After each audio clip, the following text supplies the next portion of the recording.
SIR அப்படின்றத வந்து உள்ளபடியே வெளிநாட்டவரை நீக்கிறதுக்கு இல்ல,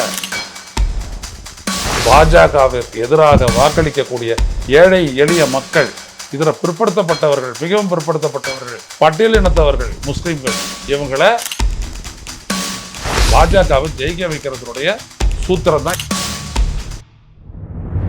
வணக்கம் தோழர்களே, ரோசஸ் செய்தியின் வாயிலாக இன்று மீண்டும் உங்களை சந்திப்பதில் பெருமகிழ்ச்சி அடைகின்றேன். முன்னாள் தலைமை தேர்தல் ஆணையர் எஸ்.ஒய். குரேஷி, இந்திய தேர்தல் ஆணையர் ஞானேஷ்குமார் ராகுல் காந்திக்கு எதிராக சொன்ன குற்றச்சாட்டை மிக மிக தவறானது, பொறுப்பற்றது என்று கூறியிருக்கிறார். ராகுல் காந்தி கர்நாடக மாநிலம் பெங்களூரு மத்திய மக்களவை தொகுதிக்கு உட்பட்ட மகாதேவபுரா சட்டப்பேரவையில் நடந்திருக்கக்கூடிய வாக்கு திருட்டு, எப்படியெல்லாம் 1,250,000 வாக்காளர்கள் போலியாக சேர்க்கப்பட்டிருக்கிறார்கள் என்பதை பற்றி விரிவான ஆதாரத்துடன் கடந்த ஆகஸ்ட் 7ஆம் தேதி செய்தியாளரிடம் விளக்கி பேசியதை தலைமை தேர்தல் ஆணையர் அவருக்கு எதிராக அவர் ஒரு வாக்குமூலத்தை தாக்கல் செய்துவிட்டு அந்த குற்றச்சாட்டை பேச வேண்டும், அப்பொழுதுதான் நாங்கள் அதை பற்றி பரிசீலனை செய்வோம் என்று தலைமை தேர்தல் ஆணையர் ஞானேஷ்குமார் சொன்னதை பொறுப்பற்றது என்று எஸ்.ஒய். குரேஷி சொல்லியிருக்கிறார். ஏன் அவர் அப்படி சொல்றாரு அப்படின்னா, நீங்க உள்ளபடியே ராகுல் காந்தி சொன்ன அந்த குற்றச்சாட்டின் மீது விசாரணை நடத்தி இருக்க வேண்டுமே தவிர அவரை நீங்கள் வசைபாடி இருக்கக்கூடாது.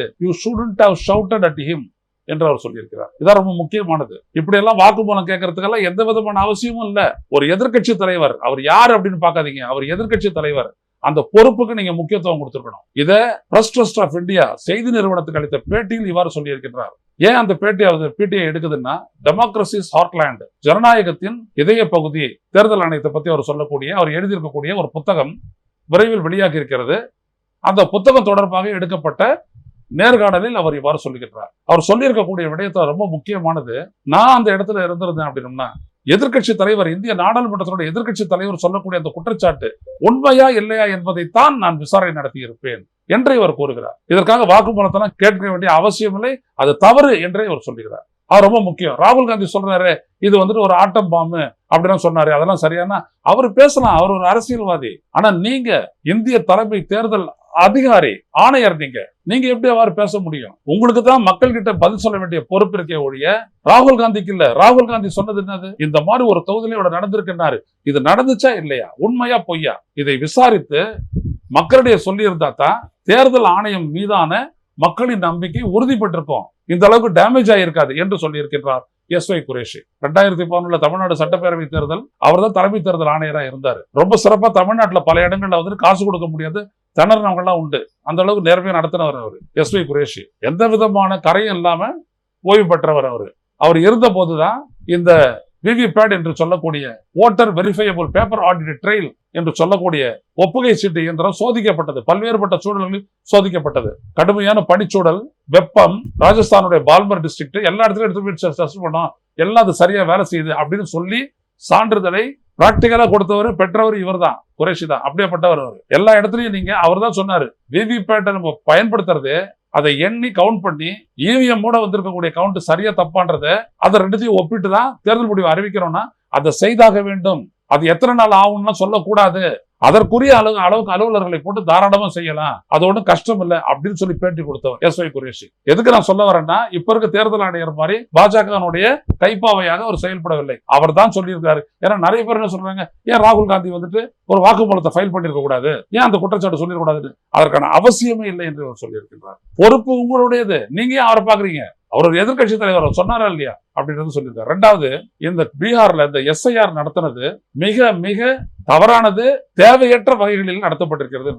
இது தேவையில்லாம நீங்க தேன்கூட்டுல கை வச்சா மாதிரி இதுல தேர்தல் ஆணையத்துக்கு கெட்ட பேர் தான் வரும். ஏன்னா அது அவர் சாதாரணமானது கிடையாது. அப்படி ஒரு எக்ஸசைஸ் பண்ணணும்னா, ஒரு மாநில நெடுவாளர் பண்ணணும்னா அது அந்த மாதிரி ஒரு சாதாரணமா செஞ்சு முடிக்க முடியாது அப்படின்ற பல விடயங்களை இவர் சொல்லியிருக்கின்றார். நாம புரிந்து கொள்ள வேண்டியது என்னன்னா, ஒரு முன்னாள் தலைமை தேர்தல் ஆணையர் இன்றைக்கு இருக்கக்கூடிய தேர்தல் ஆணையருடைய செயல்பாட்டிற்கு அவர் சரியான சான்றிதழ் வழங்கியிருக்கிறார். எதிர்கட்சி தலைவர் சொன்ன அந்த குற்றச்சாட்டை விசாரணை செய்து சரியா உண்மையா இல்லையா என்பதை நாட்டு மக்களுக்கு தெரியப்படுத்தி இருக்க வேண்டும். அதை செய்ய தவறியது தலைமை தேர்தல் ஆணையம் ஒன்று. இது இல்லாத நமது பிரதமர் அஸ்ஸாம்ல போயிட்டு பேசியிருக்காரு. பேசும்போது அவர் என்ன சொல்லியிருக்காரு அப்படின்னீங்கன்னா, அஸ்ஸாம் மாநிலத்தினுடைய மாநிலம், அது ஒரு எல்லை மாநிலம், அங்க இருந்து பக்கத்துல பர்மா இருக்குது, எல்லாம் இருக்கு, பங்களாதேஷ் இருக்குது. அதுல இருந்துட்டு வந்தவங்க அந்த மாநிலத்தில் அவருடைய இருப்பு மிகப்பெரிய ஒரு சதி அப்படின்னு சொல்லிட்டு பிரதமர் மோடி சொல்றாரு. அதான் இன்னைக்கு தலைப்புச் செய்தியே. PM alleges plot to change mix of border population. எல்லையில் இருக்கக்கூடிய மக்கள் தொகையில வந்துட்டு வெளிநாட்டுல இருந்துட்டு ஊடுருவி இங்க வந்து செட்டில் ஆனவங்க வச்சு அந்த அரசியல் கலப்பைய காம்போசிஷன் மாற்றக்கூடிய ஒரு சதி இருக்கிறது. இதை நாங்கள் தடுத்து நிறுத்துவோம் அப்படின்னு சொல்லும் போது he says the conspiracy is a grave threat to national security necessitating a demographic mission across the country. அதாவது யாரு அயல் நாட்டவர்கள் அப்படின்னு பார்த்து அவங்க களை எடுக்க வேண்டிய ஒரு கட்டாயம் ஏற்பட்டிருக்கு. டெமோகிராபிக் கம்பல்ஷன் அப்படின்னு சொல்றாரு. சரிங்க, இதானே அஸ்ஸாம் மாநிலத்துல இந்த மாதிரி வங்கதேசத்துல இருந்து மற்ற இடங்கள்ல இருந்து வந்தவங்க குடியேறி இன்னும் போகாம இருக்கிறாங்க. குறிப்பா அதனுடைய எல்லை மாவட்டங்கள்ல இது அங்க இருக்கக்கூடிய மக்கள் தொகையில ஒரு கலப்பை ஏற்படுத்தி அரசியலை தீர்மானிக்கக்கூடிய அளவுக்கு இருக்குது. ரைட், ஓகே, அப்படியே ஒத்துக்கிறோம் அந்த பேஸ். பீகார்ல என்ன சொன்னது தேர்தல் ஆணையம்?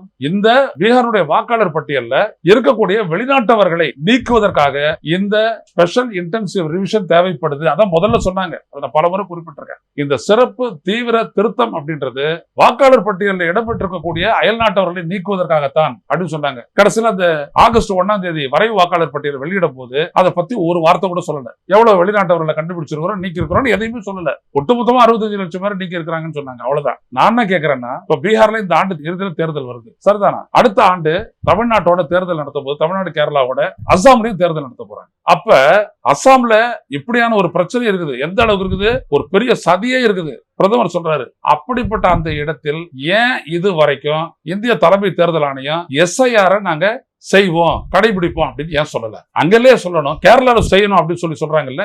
எதுக்கு கேரளா? இதுல ஒண்ணும் எல்லையில எதுவும் கிடையாது. தமிழ்நாடு இருக்குது, கர்நாடகா இருக்குது, அந்தாண்ட பக்கம் பாத்தீங்கன்னா அரபியன் சி இருக்குது, இந்தாண்ட பாத்தீங்கன்னா இந்து மகா சமுத்திரம் இருக்குது. அங்க ஒண்ணும் உள்ள பிரச்சனை.